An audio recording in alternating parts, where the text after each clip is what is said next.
नमस्कार फ्रेंड्स, मैं रविंद्र कुमार महतो एक बार फिर अपने यूट्यूब चैनल आरकेटीसी धनबाद पर आप लोगों का स्वागत करता हूं। हम लोग डीसी मशीन डिस्कस कर रहे थे और आज इस सीरीज में हम लोग डिस्कस करेंगे parallel operation of DC shunt generators, यानी डीसी शंट जनरेटर का पैरेलल ऑपरेशन किस तरह से होता है और पैरेलल ऑपरेशन क्यों किया जाता है, वो इस वीडियो में हम लोग डिस्कस करने वाले हैं।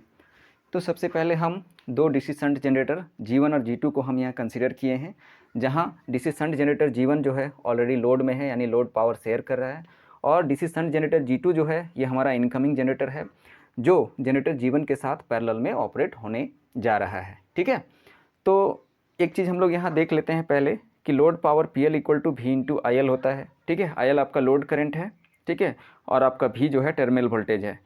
तो अगर हम लोग V को कांस्टेंट कर दें तो हम लोग PL is directly proportional to IL लिख सकते हैं। ठीक है, तो अब यही है कि अगर हमारा लोड पावर बढ़ जाए और इस तरह से बढ़ जाए कि वो एक जनरेटर के कैपेसिटी से ज़्यादा हो जाए, इन दैट केस हम लोगों को क्या करना होगा कि कैपेसिटी जो है हमारा जनरेटर का बढ़ाना होगा। ठीक है, तो अगर कांस्टेंट वोल्टेज पर अगर हम लोग को लोड पावर बढ़ाना हो या हमारा पावर कैपेसिटी बढ़ाना हो तो हमारे पास विकल्प क्या रहेगा कि हम लोगों को करंट कैपेसिटी जो है वो बढ़ाना होगा, और करंट कैपेसिटी बढ़ाने के लिए हम लोगों को जनरेटर्स को पैरेलल में ऑपरेट करना चाहिए। तो अब देखना है कि पैरेलल ऑपरेशन करने के लिए कंडीशन क्या है। तो कंडीशन एक ही है, पोलैरिटी शुड बी मैच्ड। कहने का मतलब हो गया कि प्लस टर्मिनल को प्लस बस बार के साथ जोड़ना है और माइनस टर्मिनल को माइनस बस बार के साथ जोड़ना है। ठीक है, यहाँ प्लस बी और माइनस बी क्या है, बस बार्स है।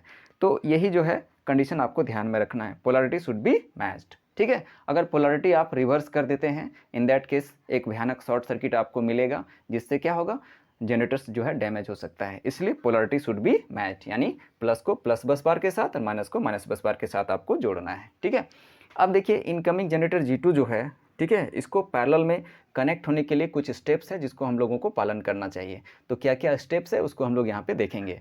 तो सबसे पहले क्या देखेंगे कि स्विच S2 जो है क्लोज करना है आपको।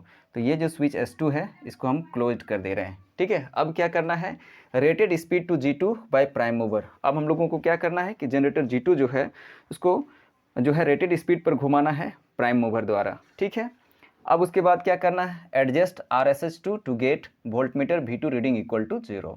अब हम लोग को क्या करना है कि ये जो फील्ड रेजिस्टेंस है यहाँ पे RSH2, इसको एडजस्ट करना है, इस तरह से एडजस्ट करना है कि यहाँ जो आपको वोल्ट मीटर V2 दिख रहा है उसका रीडिंग 0 हो जाए।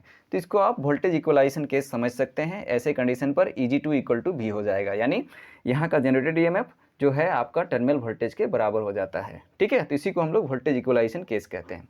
ठीक है, अब देखिए क्या होता है कि अब आपको क्या करना है, स्विच S1 को क्लोज कर देना है। ठीक है, वोल्टेज इक्वलाइजेशन के बाद आपको स्विच S1 को क्लोज कर देना है। इससे क्या होगा कि आपका इनकमिंग जनरेटर जो है वो सिस्टम में जुड़ गया आपका। ठीक है, लेकिन ये इस परिस्थिति पर क्या होगा कि आपका जो EG2 है वो V के बराबर है, यानी आपका बस बार के साथ जो है कोई पोटेंशियल डिफरेंस नहीं मिल रहा है। इसलिए अभी क्या है, जुड़ तो गया है जनरेटर G2 सिस्टम में या पैरेलल में जुड़ गया है, लेकिन ये कोई पावर शेयरिंग नहीं करेगा। तो यानी अभी जो जनरेटर G2 है फ्लोटिंग ऑन बस बार, इस कंडीशन को कहते हैं जनरेटर G2 फ्लोटिंग ऑन बस बार, अभी पावर शेयर नहीं कर रहा है ये। ठीक है, तब क्या करेंगे, for load sharing bye G2, ठीक है, IF2 इंक्रीजेज। अगर चाहते हैं कि जनरेटर G2 जो है वो लोड शेयर करे, इसके लिए क्या करना है आपको, इसका जो फील्ड करंट है IF2 आपको बढ़ाना है। ठीक है, और IF2 अब बढ़ाने पर क्या होगा कि EG2 is greater than V हो जाएगा, और इससे क्या होगा कि यहाँ का जनरेटेड EMF EG2 बड़ा हो जाएगा और आपका जो है बस बार का वोल्टेज भी जो है वो कम हो जाएगा, यानी आपको एक पोटेंशियल डिफरेंस प्राप्त होगा, जिसकी वजह से क्या होगा कि जनरेटर G2 जो है वो लोड शेयर करना या करंट शेयर करना शुरू कर देगा। ठीक है, लेकिन एक चीज़ ध्यान रखना है कि at the same time IF1 decreases so that V equal to constant. तो कहने का अर्थ हो गया कि जनरेटर G2 लोड शेयर करे, उसके लिए क्या करना है कि IF2 आपको बढ़ाना है। ठीक है, लेकिन eight the same time IF1 आपको घटाना है, ताकि जो आपका लोड टर्मिनल वोल्टेज V है वो आपका कांस्टेंट रह सके। ठीक है, अब क्या कह रहा है कि this adjustment is done till both generator shares load in proper proportion. कहता है कि यहाँ IF2 बढ़ा रहे हैं और IF1 घटा रहे हैं, तो ये जो एडजस्टमेंट है ये आपको तब तक करना है जब तक कि दोनों ही जनरेटर अपने कैपेसिटी के अनुसार प्रॉपर लोड शेयर करना शुरू न कर दे। ठीक है, जैसे ही ये दोनों जनरेटर अपने कैपेसिटी के अनुसार लोड शेयर करना शुरू कर देगा, वैसे ही जो है IF2 और IF1 का एडजस्टमेंट आपको जो है रोक देना है, और इस तरह से जो है आपको प्रॉपर पैरेलल ऑपरेशन प्राप्त हो जाएगा डीसी शंट जनरेटर्स का। ठीक है, अब देखिए क्या है कि ये दोनों ही जनरेटर्स जो है उसका हम लोग एक्सटर्नल कैरेक्टरिस्टिक्स को ऐसे दिखाए हैं यहाँ पे, ये जनरेटर 1 के लिए है, ये जनरेटर 2 के लिए है, ठीक है। तो यहाँ अगर रिजल्टेंट कैरेक्टरिस्टिक्स हम लोग देखेंगे, रिजल्टेंट एक्सटर्नल कैरेक्टरिस्टिक्स देखेंगे तो ये आपको प्राप्त होगा R वाला, ठीक है। अब देखिए कि कांस्टेंट टर्मिनल वोल्टेज V के लिए जो है एक लाइन आप खींचे यहाँ पे, तो यहाँ आपको इंटरसेक्शन पॉइंट मिलेगा, यहाँ इंटरसेक्शन पॉइंट मिलेगा और यहाँ इंटरसेक्शन पॉइंट मिलेगा, ठीक है। तो ये देखिए हम लोग इससे क्या होगा, इस इंटरसेक्शन पॉइंट से नीचे आएंगे तो आपको IL1 मिलेगा, यानी ये जनरेटर 1 का शेयर किया हुआ लोड करंट है। फिर यहाँ अगर हम लोग देखेंगे 2 वाला के कर्व में आएंगे तो IL2 मिलेगा, ये है क्या, जनरेटर 2 द्वारा शेयर किया हुआ लोड करंट है, ठीक है। और फिर अगर इस इंटरसेक्शन पॉइंट पर देखेंगे तो ये आपको टोटल लोड करंट IL आपको प्राप्त होगा। यहाँ IL जो है total load current equal to IL1 plus IL2 आप लिख सकते हैं, ठीक है। यहाँ आप देख लीजिए जिसका वोल्टेज ड्रॉपिंग कैरेक्टरिस्टिक्स थोड़ा सा ज़्यादा है, ठीक है, उस पर देखिए करंट का शेयरिंग आपको कम मिल रहा है, यानी IL1 कम है, इसलिए आपका जो जनरेटर 1 जो है उसका पावर शेयरिंग जो P1 है वो आपका कम होगा, या फिर बोलिए जनरेटर 1 का कैपेसिटी आपका कम होगा, ठीक है। वहीं देखिए जो जनरेटर 2 है उसका वोल्टेज ड्रॉपिंग कैरेक्टरिस्टिक्स जो है वो थोड़ा सा कम है, ठीक है। 1 के रिस्पेक्ट में यहाँ वोल्टेज ड्रॉप थोड़ा कम कर रहा है। इन दैट केस देखिए 2 के लिए क्या है, कम वोल्टेज ड्रॉपिंग बिहेवियर है, तो देखिए करंट का शेयरिंग अधिक मिल रहा है, यानी आपको जनरेटर 2 जो है वो ज़्यादा पावर शेयर करेगा, या जनरेटर 2 ज़्यादा कैपेसिटी का आपका होगा, ठीक है।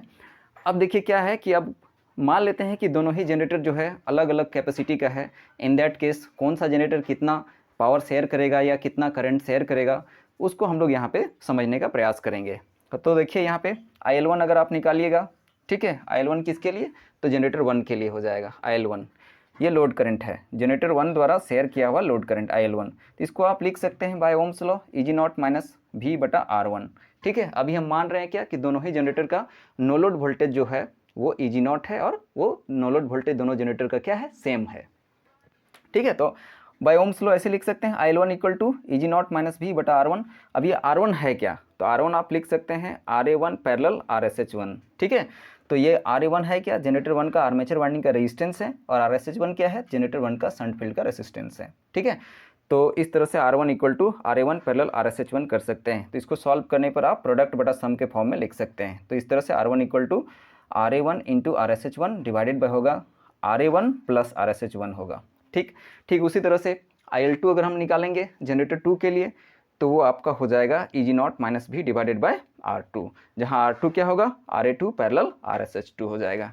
RA2 क्या है, जनरेटर 2 का आर्मेचर वाइंडिंग का रेसिस्टेंस है, और RSH2 क्या है, तो आपका जनरेटर 2 का शंट फील्ड का रेसिस्टेंस है। तो यहाँ भी आप इसका वैल्यू जो है प्रोडक्ट बटा सम करके निकाल सकते हैं।